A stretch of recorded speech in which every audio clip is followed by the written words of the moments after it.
नमस्कार मित्रों, आप सभी का स्वागत है हमारे YouTube channel Hindi edu classes में।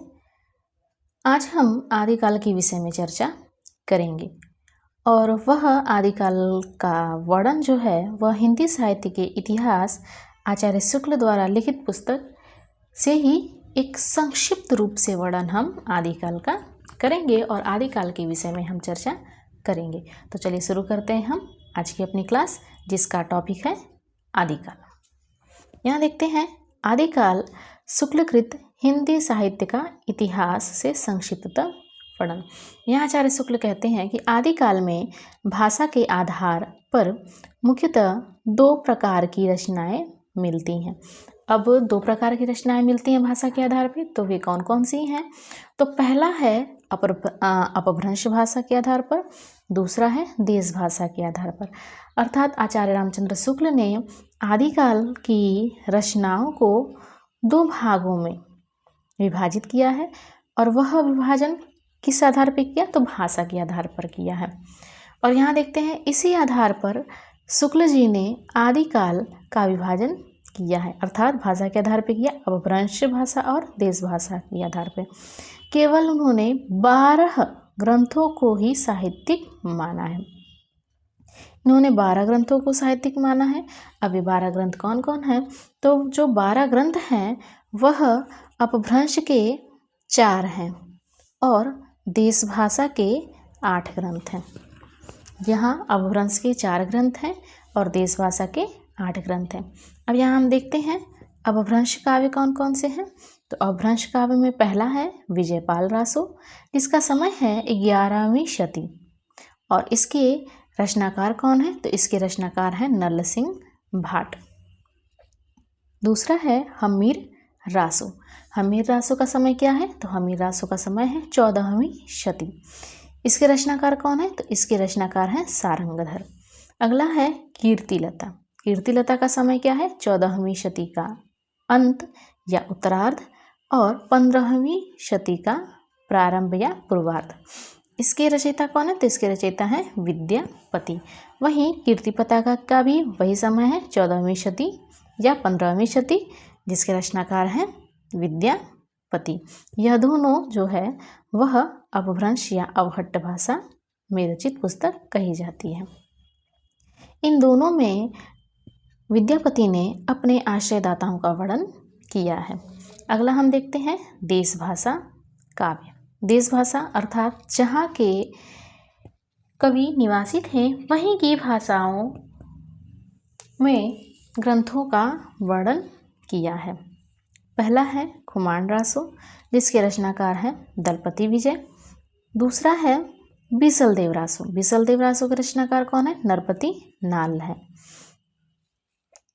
और यह 4 भागों में विभाजित है।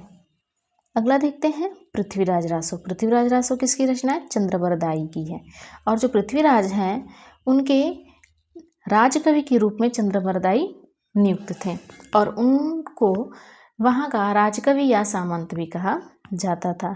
और तो और पृथ्वीराज का और चंद्रबरदाई का जन्म एक ही समय पर हुआ और मृत्यु भी एक ही साथ हुई है। यहाँ तक कि चंद्रबरदाई और पृथ्वीराज दोनों एक अच्छे मित्र के रूप में भी प्रचलित थे। और यहाँ जो पृथ्वीराज रासो है उसका समय 12वीं शती है। और तो और यह जो पृथ्वीराज रासो है यह अपूर्ण रचना थी और अपनी अपूर्ण रचना को चंद्रबरदाई ने अपने ही पुत्र जल्हड़ को दे करके पृथ्वीराज की रक्षा के लिए वे चले जाते हैं और उसके बाद जल्हड़ के द्वारा पृथ्वीराज रासो को पूर्ण किया जाता है। अगली रचना हम देखते हैं जयचंद्र प्रकाश। जयचंद्र प्रकाश किसकी रचना है? तो यह है भट्ट केदार की। अगला है जयमयंक जश चंद्रिका 5वां। इसके कवि कौन है? तो इसके कवि हैं मधुकर भट्ट।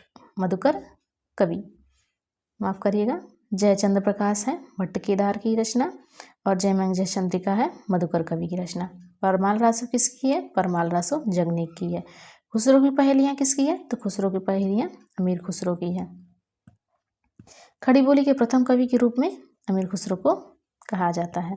पदावली किसकी रचना है? तो पदावली विद्यापति की रचना है। पदावली में विद्यापति ने राधा और कृष्ण का वर्णन बहुत ही एक सुंदर संयोजन के साथ प्रस्तुत किया है और पदावली के कारण ही विद्यापति को महत्वपूर्ण ख्यातियाँ प्राप्त हुई हैं। यहाँ आगे हम आदिकाल के विषय में एक महत्वपूर्ण चर्चा और भी करते हैं। यहाँ हम देखते हैं कि खुसरो की पहेलियाँ पदावली एवं बीसल देव रासो अर्थात अपभ्रंश भाषा की एक रचना और देश भाषा की 2 रचनाओं को छोड़ करके सारी जो रचनाएं हैं अर्थात उन 12 रचनाओं में 3 रचनाओं को छोड़कर शेष सभी जितनी रचनाएं हैं 9 रचनाएं वे पूरी वीरगाथात्मक हैं और इसी आधार पर आचार्य रामचंद्र शुक्ल ने आदिकाल का जो नामकरण है वह वीरगाथा काल कहा है। यहाँ आगे देखते हैं प्राकृत भाषा की 3 अवस्थाएं मानी जाती हैं अर्थात आचार्य शुक्ल के द्वारा यह कथन कहा जाता है या यह बताया जाता है कि प्राकृत भाषा की 3 अवस्थाएं पाई जाती हैं या मानी जाती हैं। कौन कौन है? तो पाली, प्राकृत और अपभ्रंश। यहाँ देखते हैं प्राकृत की अंतिम अपभ्रंश अवस्था से ही हिंदी साहित्य का आविर्भाव माना जा सकता है। आचार्य शुक्ल कहते हैं कि प्राकृत की अंतिम जो अपभ्रंश अवस्था है उसी से हिंदी साहित्य का आविर्भाव माना जा सकता है। अगला देखते हैं। यहाँ इनका कहना है गाथा या गाहा कहने से हमें किसका बोध होता है? तो प्राकृत का बोध होता है और दोहा या दुहा कहने से अपभ्रंश का बोध होता है। आचार्य शुक्ल द्वारा अपभ्रंश हेतु शब्द अर्थात आचार्य शुक्ल ने अपभ्रंश के लिए कौन कौन से शब्दों का प्रयोग किया है? पहला है प्राकृताभास हिंदी, दूसरा है प्राकृत की अंतिम अवस्था, तीसरा है पुरानी हिंदी। यहाँ आगे देखते हैं आदिकाल संवत 1050 से लेकर संवत 1375 तक अर्थात महाराज भोज के समय से लेकर हम्मीरदेव के समय के कुछ पीछे तक माना जा सकता है। यहाँ आचार्य शुक्ल कहते हैं कि आदिकाल का जो समय है वह संवत 1050 से लेकर के संवत 1375 तक माना जा सकता है अर्थात हम कह सकते हैं कि महाराज भोज के समय से लेकर के हम्मीरदेव के समय के कुछ पीछे तक आदिकाल के समय को माना जा सकता है।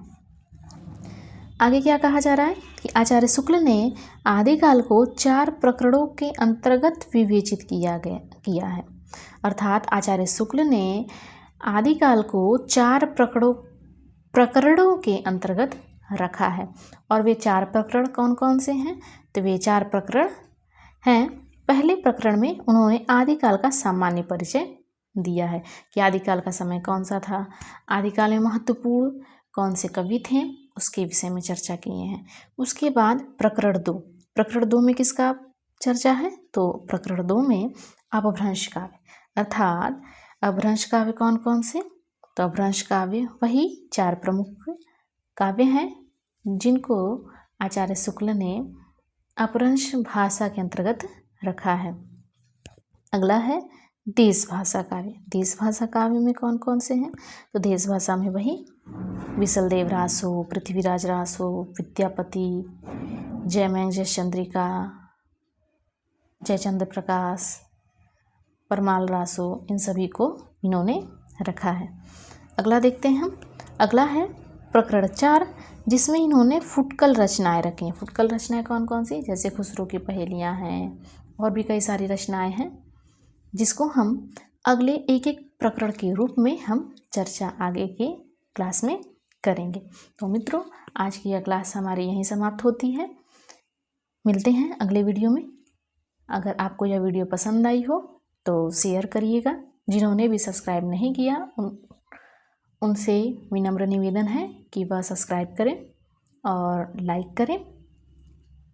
उसके साथ साथ अगर आपको इन सभी तथ्यों से संबंधित कोई प्रश्न हो या कोई सुझाव हो तो वो हमें कमेंट बॉक्स में लिख करके ज़रूर बताइएगा। मिलते हैं अगले वीडियो में। धन्यवाद।